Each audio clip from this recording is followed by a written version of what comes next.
पुढे. परंडा बूम वाशीत भगवा फडकवण्यात मेघराज पाटलांचा सिंहाचा वाटा, तानाजी सावंतांकडून कौतुकाची थाप.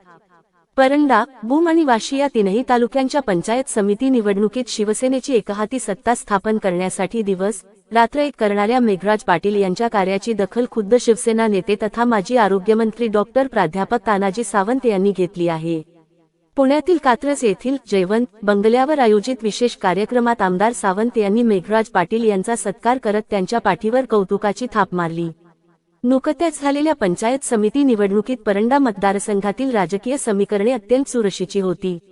मात्र आमदार डॉक्टर तानाजी सावंत यांच्या मार्गदर्शनाखाली मेघराज पाटील यांनी तिन्ही तालुक्यांत पक्ष संघटना मजबूत करण्यासाठी आणि मतदारांपर्यंत पोहोचण्यासाठी अथक परिश्रम घेतले. त्यांच्या या नियोजनामुळेच विरोधकांचे बालेकिल्ले ढासळले आणि शिवसेनेला निर्भेळ यश मिळाले. जनहितार्थ न्यूज एक पाऊल पुढे. मुख्य संपादक धनंजय गोफणे. आपल्या परिसरातील बातम्या पाहण्यासाठी चॅनलला सबस्क्राईब करा, व्हिडिओला लाईक करा आणि बेल आयकॉन दाबायला विसरू नका.